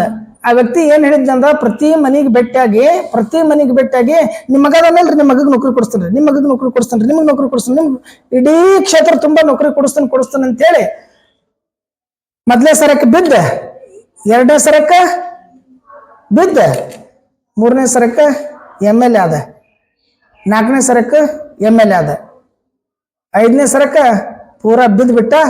ಮಂದಿ ಊರಿಂದ ಹೊರಗೆ ಹಾಕ್ಬಿಟ್ರಿ. ಎಷ್ಟು ದಿನ ಸುಳ್ಳು ತಡ್ಕೊಳ್ತೀರಿ ಅಂತ ನಂಬ್ತೀರಿ? 5 ವರ್ಷ ನಂಬ್ತೀರಿ, 10 ವರ್ಷ ನಂಬ್ತೀರಿ, 15 ವರ್ಷ ನಂಬ್ತೀರಿ, 20 ವರ್ಷ ನಂಬ್ತೀರಿ, 25 ವರ್ಷ ನಂಬ್ತೀರಿ. ಆಮೇಲೆ ಗೊತ್ತಾಗಕ್ ಸ್ಟಾರ್ಟ್ ಆಗ್ತೈತಿ, ಇದು ನಮ್ಮ ಸಲುವಾಗಿ ಅಲ್ಲ, ಇದು ಬ್ಯಾರೆದವ್ರ ಸಲುವಾಗಿ ಐತಿ ಸರ್ಕಾರ ಅಂತ ಗೊತ್ತಾಗ್ತೈತಿ. ಯಾವಾಗ ಅಂತಂದ್ರ ಎಲ್ಲ ಮುಗಿದೋಗಿ ಡೇಟ್ ಡಿಬಾರ್ ಆಗಿರ್ತೈತಿಲ್ಲ ಇದ್ರದ್ದು ನೌಕರಿ ಮಾಡೋದು, ಅವಾಗ ಗೊತ್ತಾಗ್ಬಿಡ್ತೈತಿ ಸರ್ಕಾರ ಏನು ಮಾಡ್ಲೇ ಇಲ್ಲ ನೋಡ್ರಿ, ಬರೇ ನಮಗೆ ತಾಟ್ ಬಾರಿಸ್ರಿ, ಚಂಬ ಬಾರಿಸ್ರಿ, ಮೊಬೈಲ್ ಟಾರ್ಚ್ ಹಚ್ಚ್ರಿ, ಇಂಟರ್ನೆಟ್ ಫ್ರೀ ಕೊಟ್ಟಿವಿ, ರೀಲ್ಸ್ ನೋಡ್ಕೊಂತ ಕೂಡ್ರಿ, ಮಾಡ್ರೆ ಮೊಬೈಲ್ ಬಿಡಾಕ ಹೋಗ್ಬೇಡ್ರಿ, ನೀವು ಒಟ್ಟ ಮೊಬೈಲ್ದಾಗ ಜೀವನ ಇಟ್ಕೊಂತ ಬಿಡ್ರಿ ಅಂತೇಳಿ ಬಿಟ್ರಲ್ಲ. ಅವಾಗ ಗೊತ್ತಾಗ್ಬಿಡ್ತೈತಿ, ಎಲ್ಲ ಕಳ್ಕೊಂಡ್ಮೇಲೆ ಗೊತ್ತಾಗ್ಬಿಡ್ತದೆ.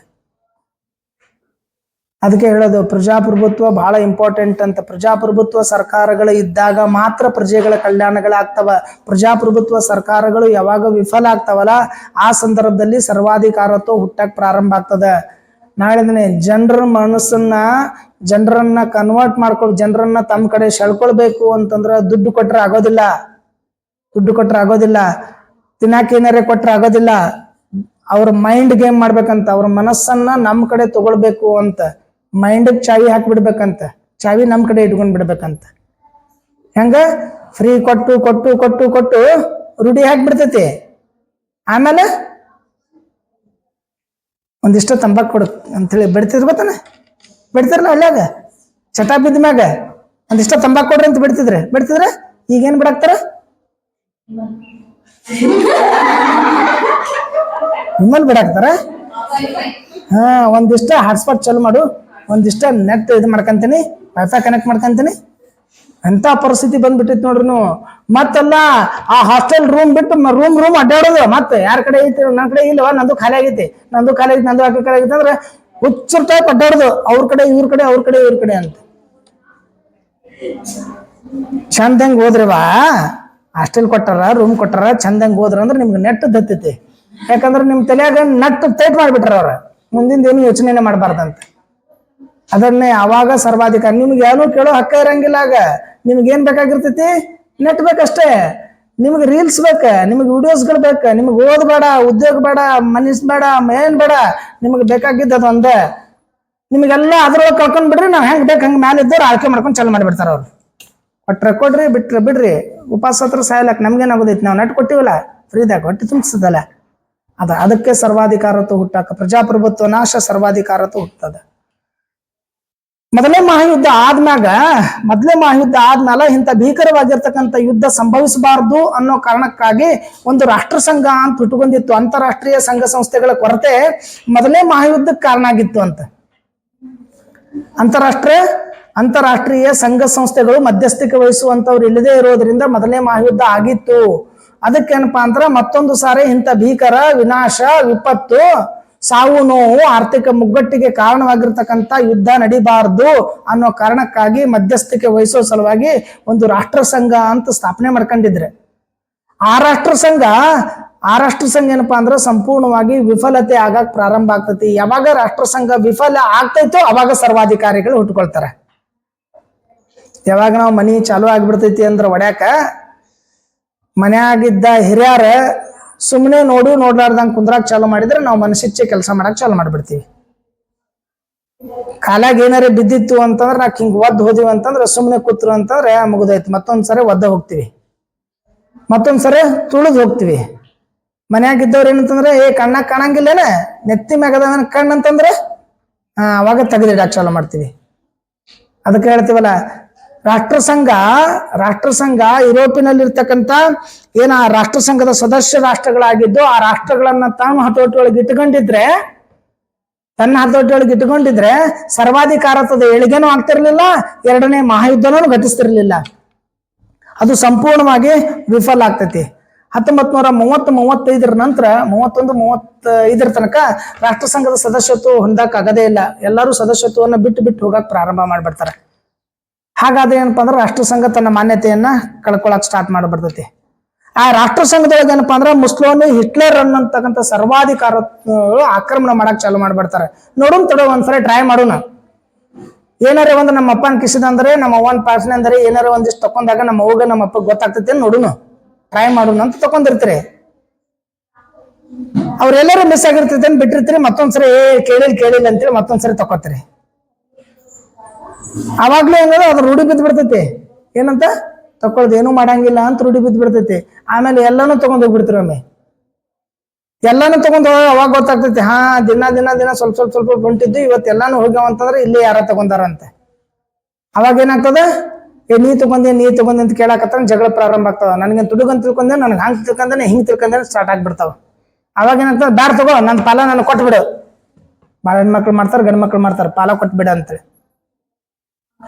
ಯಾವಾಗ ಈ ಹಿಟ್ಲರ್ ಮತ್ತು ಮುಸ್ಲೋನಿ ಒಂದ್ ಸಾರಿ ತಮ್ಮ ನೆರೆಹೊರೆ ಆಗಿರ್ತಕ್ಕಂಥ ಯಾವಾಗ ವರ್ಸಲ್ಸ್ ಒಪ್ಪಂದದೊಳಗೆ ತಮ್ಮ ಪ್ರದೇಶಗಳನ್ನ ಹರಿದು ಹಂಚಿ ಬೇರೆದವ್ರಿಗೆ ಕೊಟ್ಟಿದ್ರಲ್ಲ, ಆ ಪ್ರದೇಶಗಳನ್ನ ಗೆದ್ದುಕೊಳ್ಳೋ ಸಲುವಾಗಿ ಹಿಟ್ಲರ್ ಮತ್ತು ಮುಸ್ಲೋನಿ ಆ ಪ್ರದೇಶಗಳ ಮೇಲೆ ದಾಳಿ ಮಾಡ್ತೈತಿ. ಒಂದ್ ಸ್ವಲ್ಪ ನೋಡೋಣ ಅಂತೇಳಿ ಏನ್ ಮಾಡ್ಬೇಕಾಗಿತ್ತಾಗ, ರಾಷ್ಟ್ರ ಸಂಘ ಮಧ್ಯಸ್ಥಿಕೆ ವಹಿಸಬೇಕಾಗಿತ್ತು, ಅದನ್ನ ವಿರೋಧ ಮಾಡ್ಬೇಕಾಗಿತ್ತು, ಆ ರಾಷ್ಟ್ರಗಳ ಮೇಲೆ ದಾಳಿ ಮಾಡ್ಬೇಕಾಗಿತ್ತು, ಆ ರಾಷ್ಟ್ರಗಳ ಮೇಲೆ ಆರ್ಥಿಕ ನಿರ್ಬಂಧವನ್ನ ಹಾಕಬೇಕಾಗಿತ್ತು.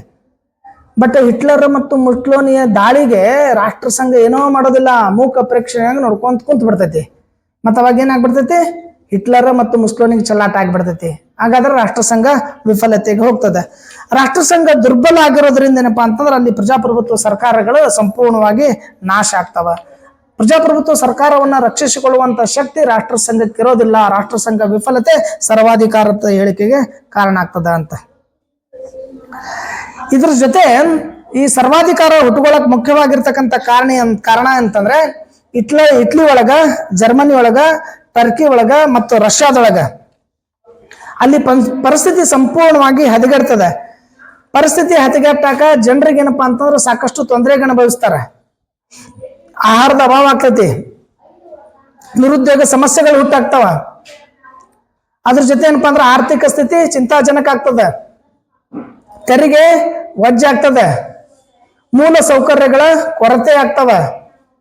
ಅವಾಗ ಇಟ್ಲಿ ಒಳಗ, ಜರ್ಮನಿ ಒಳಗ, ಟರ್ಕಿದಾಗ, ರಷ್ಯಾದಾಗ, ಪೋರ್ಚುಗಲ್ದಾಗ, ಪೋಲೆಂಡ್ದಾಗ, ಹಂಗೇರಿಯಾದಾಗ ಜನರಿಗೆ ಏನ್ ಬೇಕಾಗಿತ್ತು ಅದನ್ನ ಕೊಡ್ತೀವಿ ಅಂತೇಳಿ, ವ್ಯಕ್ತಿಗಳು ಎದ್ದು ಬಿಡ್ತಾರೆ. ದೇಶದಾಗ ನಿರುದ್ಯೋಗ ಸಮಸ್ಯೆ ಐತೋ ಇಲ್ಲೋ? ಐತಿ. ಉದ್ಯೋಗ ಬೇಕೋ ಬೇಡೋ? ಬೇಕು. ದೇಶದಾಗ ಎಲ್ಲಾ ಸಂಪತ್ತು, ಬಹುತೇಕ ಸಂಪತ್ತು ಕೆಲವು ಜನರ ಐತೆ ಇಲ್ಲ? ಐತಿ. ಆ ಸಂಪತ್ತು ನಿಮಗೂ ಬೇಕೋ ಬೇಡ? ಬೇಕು. ಹೌದಲ್ಲ? ಎಲ್ಲಾರು ದೊಡ್ಡ ದೊಡ್ಡ ಶಾಲೆ ಒಳಗೆ ಕಲಿಯಾಕತ್ತಾರ, ಹೌದಾ ಅಲ್ಲ?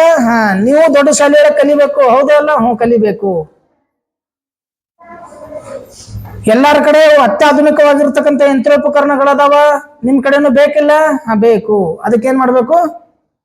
ಅದಕ್ಕೆ ನೀವು ನನಗೆ ಬೆಂಬಲ ಕೊಡ್ಬೇಕು. ನೀವು ನನಗೆ ಬೆಂಬಲ ಕೊಟ್ರೆ ನಾನು ನಿಮಗೆ ಅದನ್ನೆಲ್ಲ ಒದಗಿಸ್ತೀನಿ.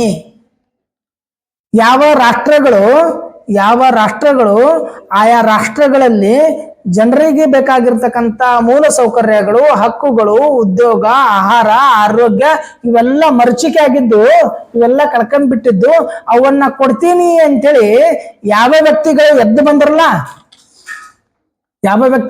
ಬಂದ್ರಲ್ಲ ಅವರು ಸರ್ವಾಧಿಕಾರಿಗಳಾದ್ರು. ನಮಗೆ ತಿಳುವಳಿಕೆ ಬರ್ಬೇಕಂತಂದ್ರೆ ಬಹಳ ವರ್ಷ ಬೇಕು. ನಮಗೆ ತಿಳುವಳಿಕೆ ಬರ್ಬೇಕಂದ್ರೆ ಬಹಳ ವರ್ಷ ಬೇಕು. ಒಂದು 20-25 ವರ್ಷ ಬೇಕು. ಒಬ್ಬ ವ್ಯಕ್ತಿ ಒಳ್ಳೆಯವದನ ಕೆಟ್ಟದನ ಅಂತ ತಿಳ್ಕೊಳಕ್ 25-30 ವರ್ಷ ಬೇಕು. ನಮಗೆ ಅಷ್ಟು ಆಗಂಗೇ ಇಲ್ಲ. ನೀವು ಅನ್ಕೊಂಡಿರ್ತಿರಲ್ಲ ಅವಾಗವಾಗ ನನ್ನ ಬೆಸ್ಟ್ ಫ್ರೆಂಡ್ ರೀ ಅಂತೇಳಿ ಬಿಟ್ಟು ಹೋಗೋ ಮುಂದೆ ಸಿಕ್ಕಾಪಟ್ಟೆ ಹೇಳ್ತಿರ್ತಿರಲ್ಲ, ಹೌದಲ್ಲ? 15-20 ದಿವ್ಸನಾಗ ಮರ್ತು ಬಿಟ್ಟಿರ್ತೀರಿ, ಹೌದಲ್ಲ? ಯಾವ್ದು ನೆಕ್ಸ್ಟ್ ಫ್ರೆಂಡ್ ಸಿಕ್ಕಾಗ ಏನ್ರಿ ತುತ್ತು ಕೊಟ್ಟೇನ್ರಿ, ನಾನು ತುತ್ತು ತಗೊಂಡ್ ತಿನ್ಸೇನ್ರಿ, ನಾವ್ ಇಬ್ರು ಒಟ್ಟೆ ಬಿಡ್ತಿರ್ಲಿಲ್ರಿ, ನನಗ ಹಿಂಗ್ ಮಾಡಿಲ್ ನೋಡ್ರಿ, ಅರ್ಥನ ಮಾಡ್ಕೊಳಕ್ ಆಗ್ಲಿಲ್ಲ, 15-20 ವರ್ಷ ಹೇಳ್ತಾರ ಅಂತೀವಲ್ಲ. ಒಬ್ಬ ವ್ಯಕ್ತಿನ ಅರ್ಥ ಮಾಡ್ಕೊಳಕ್ ಆಗೋದಿಲ್ಲ. ನಾನ ನಂಬಿದ್ನಿ, ನಾನಾ ಮೋಸ ಹೋಗಿನಿ ಅಂತ. ಯಾವ ಜನರು ತಮ್ಮ ಹಕ್ಕುಗಳಿಗಾಗಿ, ಯಾವ ಜನರು ತಮ್ಮ ಆಹಾರಕ್ಕಾಗಿ, ಯಾವ ಜನರು ನಿರುದ್ಯೋಗವನ್ನು ಹೋಗಲಾಡಿಸ್ಕೊಂಡು ಉದ್ಯೋಗದ ಸಲುವಾಗಿ, ಯಾವ ಜನರು ಮೂಲ ಸೌಕರ್ಯದ ಸಲುವಾಗಿ ಬಳಲ್ತಾ ಇದ್ರು, ತೊಳಲ್ತಾ ಇದ್ರು, ನೋವನ್ನು ಅನುಭವಿಸ್ತಾ ಇದ್ರು, ಅಂತ ಜನರಿಗೆ ನಾ ಅದನ್ನ ಕೊಡ್ತೀನಿ ಅಂತಂದಾಗ ಜನರು ಏನ್ ಮಾಡ್ತಾರೆ? ಒಪ್ಪುಕೊಳ್ತಾರೆ. ಹೇಳ್ತೇವೆ ನಕ್ಸಲೇಟ್ಸ್ಗಳು ಯಾಕಾಗ್ತಾರ, ಟೆರರಿಸ್ಟ್ಗಳು ಯಾಕಾಗ್ತಾರ ಅಂತಂದ್ರೆ ಟೆರರಿಸ್ಟ್ಗಳು ತಮ್ಮ ಹಕ್ಕುಗಳಿಗಾಗಿ, ತಮ್ಮ ಹಕ್ಕುಗಳಿಂದ ವಂಚನೆ ಆಗಿರ್ತಕ್ಕಂಥವ್ರು, ತಮಗೆ ಏನು ಬೇಕು ಬೇಡಿಕೆಗಳ ಸಿಗದೆ ಇರುವಂತ ಸಂದರ್ಭದೊಳಗ ಅವರು ವಾಮ ಮಾರ್ಗವನ್ನು ಹಿಡಿಯಾಕ ಪ್ರಾರಂಭ ಮಾಡ್ತಾರ. ಬಹಳ ಈಸಿ ಅಂತೇಳಿ ನಾನು ನಿಮ್ಮೆಲ್ಲರಿಗೂ ಒಬ್ರಿಗೊಬ್ರು ಹೊಡ್ಯಾಕ್ ಹಚ್ಬೋದು, ಬೆಸ್ಟ್ ಫ್ರೆಂಡ್ ಅದಿರಿ ಅಂತ. ನೀವು ಒಟ್ಟೆ ಬಿಟ್ಟಿರ್ಲಾರ್ದವ್ರಿಗೆ ಹೊಡಿಸ್ಲಕ್ಕಂತ ಸತ್ಲೆ ನಾನು ಹೊಡಿಬಹುದು, ಅದೇನು ದೊಡ್ಡ ಮಾತಲ್ಲ, ಬಹಳ ಈಸಿ. ನಿಮಗೇನು ಮುಖ್ಯ ಅಂತ ಐತೋ, ನಿಮಗೇನು ಮುಖ್ಯನೋ ಅದನ್ನ ನಾನು ಕೊಡ್ತೀನಿ ಅಂತಂದಾಗ ಅದನ್ನ ಯಾವ ವ್ಯಕ್ತಿ ಕೊಡ್ತಾನ ಅಂತಂತಲ್ಲ, ನಿಮ್ಮ ಜೊತೆ ಇರುವಂತ ವ್ಯಕ್ತಿಯನ್ನ ಬಿಟ್ಟು ಬಿಡ್ತೀರಿ. ಅದನ್ನ ಕೊಟ್ಟಾಗ ನೀವು ಏನು ನಮ್ಮನ್ನ ಆ ಕೊಟ್ಟಂತ ವ್ಯಕ್ತಿಯನ್ನ ಬೆಳೆಸ್ತಿರಲ್ಲ, ಆ ವ್ಯಕ್ತಿನೇ ಸರ್ವಾಧಿಕಾರಿ ಆಗ್ತಾನೆ. ಕೊಡದೇ ಇದ್ದಾಗ ಬರೀ ಮಾತು ಹೇಳ್ಕೊಂಡು ಹೋಗ್ತಾನಲ್ಲ, ಅವನು ಸರ್ವಾಧಿಕಾರಿ ಆಗ್ತಾನೆ. ಸ್ವಾಭಾವಿಕ ಅದು. ನಾನು ಭಾಳ ಸಂದರ್ಭದಾಗ ಹೇಳ್ತಿರ್ತೇನೆ, ಟೈಮ್ ಈಗ 9:30,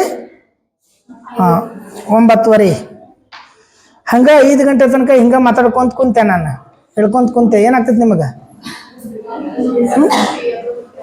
5 ಗಂಟೆ ತನಕ ಮಾತಾಡ್ಕೊಂತ ಕುಂತ್ರೆ ಏನಾಗ್ತದ? ಮುಂದೇನ್ ಮಾಡ್ತೀರಿ? ಎದ್ದು ಬಿಡಂಗೇ ಇಲ್ಲ, ಬಕ್ಲಾಕೇನೆ ಮಕ್ಕಳಕ್ ಬಿಡಂಗಿಲ್ಲ, ನೀರ್ ಕೊಡಕ್ ಬಿಡಂಗಿಲ್ಲ.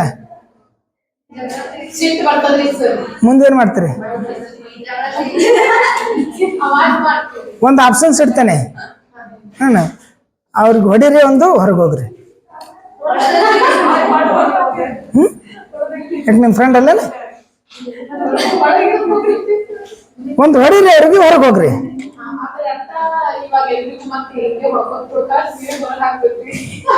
ಇಲ್ಲ, ಅವ್ರಿಗೊಂದು ನೀವು ಅವ್ರಿಗೊಂದು ಹೊಡಿರಿ, ನೀವು ಹೊರಗೆ ಹೋಗ್ರಿ. ಅವ್ರಿಗೊಂದು ಹೊಡೆದು ಹೋದ್ರಿ ಅಂತಂದ್ರೆ ನಿಮ್ಗೆ ಅಲ್ಲಿ ಊಟಕ್ಕೂ ಕೊಡ್ತೈತಿ. ನೀವು ಅಲ್ಲಿ ಹೊರಗೆ ಹೊಡೆದು ಹೋದ್ರಿ ಅಂತಂದ್ರೆ ನಿಮ್ಗೇನ್ ಬೇಕೋ ಅದನ್ನ ಕೊಡ್ತದೆ. ಯಾಕಂದ್ರೆ ನಿಮ್ ಫ್ರೆಂಡ್ ಅಲ್ಲೇನ? ನಿಮ್ಗೆ ಹೊಟ್ಟೆ ಹಸಿದಾಗ, ನಿಮಗೆ ಬೇಕು ಬೇಡಿಕೆ ಅಂದಾಗ ಫ್ರೆಂಡ್ಸ್ ಸಂಬಂಧಿಕರು ಯಾರು ಲೆಕ್ಕಕ್ಕೆ ಬರುತ್ತೆ. ಸರ್ವಾಧಿಕಾರತ್ವ ಹಿಂಗ ಬರ್ತೈತಿ ನೋಡ್ರಿ. ಸರ್ವಾಧಿಕಾರತ್ವ ಹಿಂಗ ಎಲ್ಲ ಕಲ್ತಾದ್ಮ್ಯಾಗ ಏನೋ ಉದ್ಯೋಗ ಸಿಗ್ಲಾರ್ದ ನಿರುದ್ಯೋಗಿಗಳಾಗಿ ಮನ್ಯಾಗ ಚೀತು ಅನ್ಕೊಳ್ಳಿ. ಹೆಣ್ಮಕ್ಳು ಭಾಳ ಕಡಿಮೆ ಕಾಮನ್ ಆಗಿ ಅನ್ಸ್ಕೊಳ್ಳೋ ಸಂದರ್ಭದೊಳಗ ಮನುಷ್ಯ ಯಾವ ಬೇಕಾದ ಮಾರ್ಗ ಹಿಡಿತಾನ. ಏನಿಲ್ಲ, ಅಲ್ಲಿ ಇಟ್ಟಿದ್ದು ಒಂದು ತೊಗೊಂಡ್ ಬಂದ್ಬಿಡು, ನಾನು ರೊಕ್ಕ ಕೊಡ್ತೇನೆ ಅಂತಂದ್ರೆ ಸಾಕು, ಅಲ್ಲಿ ಇಟ್ಟಿದ್ದು ತೊಗೊಂಡ್ ಬಂದ್ಬಿಡ್ತಾನೆ.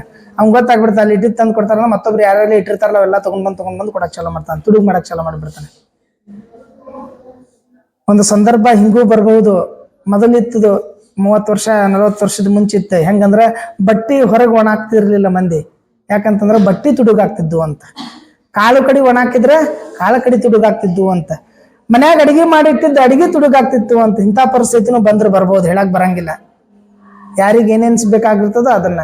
ಅದಕ್ಕೆ ನಾವು ಸರ್ವಾಧಿಕಾರತ್ವ ಹುಟ್ಟಿಗೆ ಮುಖ್ಯವಾಗಿರ್ತಕ್ಕಂಥ ಕಾರಣ ಅಂತಂದ್ರೆ ನಮ್ಮ ಮೂಲಭೂತ ಸೌಕರ್ಯಗಳ ಕೊರತೆ, ನಾವು ಆರ್ಥಿಕವಾಗಿ ಅನುಭವಿಸಿರ್ತಕ್ಕಂಥ ಮುಕ್ಕಟ್ಟು, ನಾವು ಅನುಭವಿಸ್ತಕ್ಕಂಥ ನಿರುದ್ಯೋಗ ಸಮಸ್ಯೆ, ನಾವು ಅನುಭವಿಸ್ತಕ್ಕಂಥ ಅನಕ್ಷರತೆ, ನಾವು ಅನುಭವಿಸ್ತಕ್ಕಂಥ ತೆರಿಗೆಯ ಏನಪ್ಪಾ ಅಂದ್ರೆ ನೋವು, ಇದೆಲ್ಲವನ್ನ ಸಹಿಸಿಕೊಳ್ಳಾಗದೇ ಇರುವಂತ ಸಂದರ್ಭದೊಳಗ ಅದೆಲ್ಲವನ್ನ ಸರಿ ಮಾಡ್ತೀನಿ ಅಂತ ಯಾವ ವ್ಯಕ್ತಿ ಬರ್ತಾನೋ, ಯಾವ ವ್ಯಕ್ತಿಯನ್ನ ನಾವು ನಂಬ್ತೀವೋ, ಯಾವ ವ್ಯಕ್ತಿಗೆ ನಾವು ಬೆಂಬಲ ಕೊಡ್ತೀವೋ, ಯಾವ ವ್ಯಕ್ತಿಯಿಂದ ಪರ್ಯಾಯವಾಗಿರ್ತಕ್ಕಂಥ ವ್ಯವಸ್ಥೆಯನ್ನ ಬಯಸ್ತೀವೋ ಆ ವ್ಯಕ್ತಿ ಸರ್ವಾಧಿಕಾರಿಯಾಗಿ ಬೆಳಿತಾನೆ.